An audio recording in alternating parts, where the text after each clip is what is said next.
Hello, my name is Kinne. I'm a mass appraisal reviewer for Vanguard Appraisals. I've been with the company for about 12 years. I do commercial exempts and I specialize in residential review. For this video, I'd like to discuss ways that we value basement finish.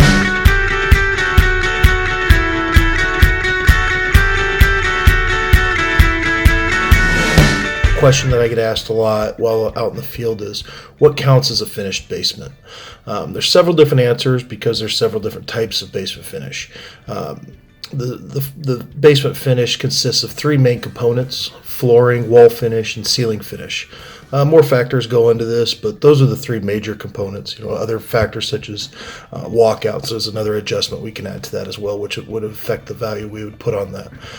Vanguard has three main categories of finish: standard, rec room, and living quarters. Those are our three main categories of it.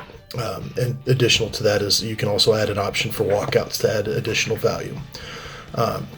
Each one of those categories can be broken down into a low, average, or high price. These adjustments allow for more flexibility for the quality and for missing components. Each adjustment usually changes the price by $3 to $5. So the first category is standard, and the wording on this kind of gets misconstrued. To most reviewers, it's actually substandard.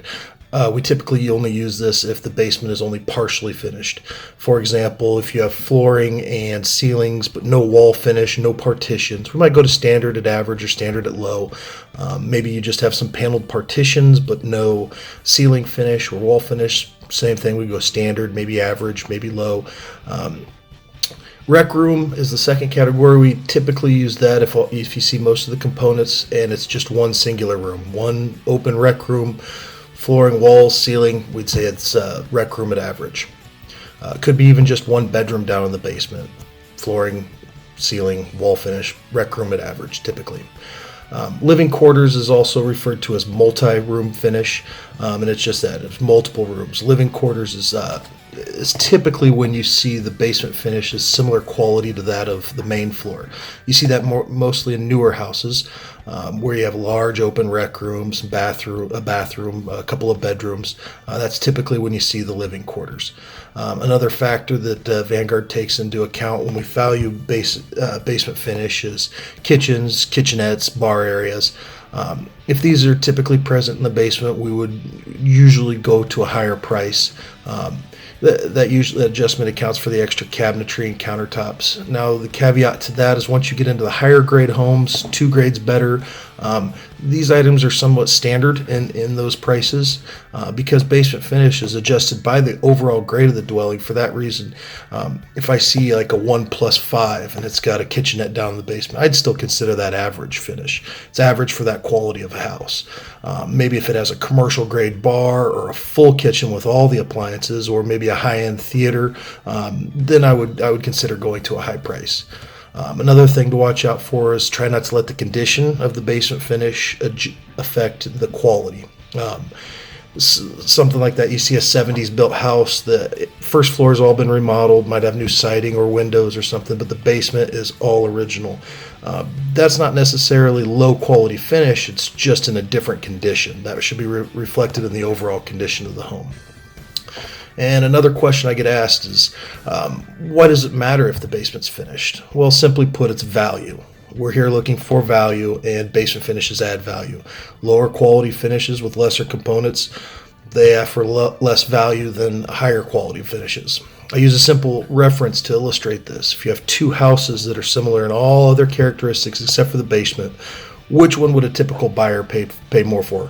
One with an unfinished basement, one with a finished basement. The old adage is, well, I didn't finish the ceiling, so you can't count it as finished. Well, it's basically a finished basement minus the cost of the ceiling. So that's just a good example that I like to use while I'm out in the field. Another question I hear a lot is, well, then how do you suggest I finish my basement so I don't have to get taxed on it? And to be honest with you, not many people like my answer. If you don't want to pay taxes on a finished basement, just don't finish the basement. You could think about maybe just using paint. Paint your concrete walls, paint the concrete floor, paint your ceiling. Would that add a lot of value? Probably not. It's not a lot of cost in it either. But that's basically, in a nutshell, how us residential reviewers look at valuing basement finish. I hope you found some instructional value in this. Thank you for watching.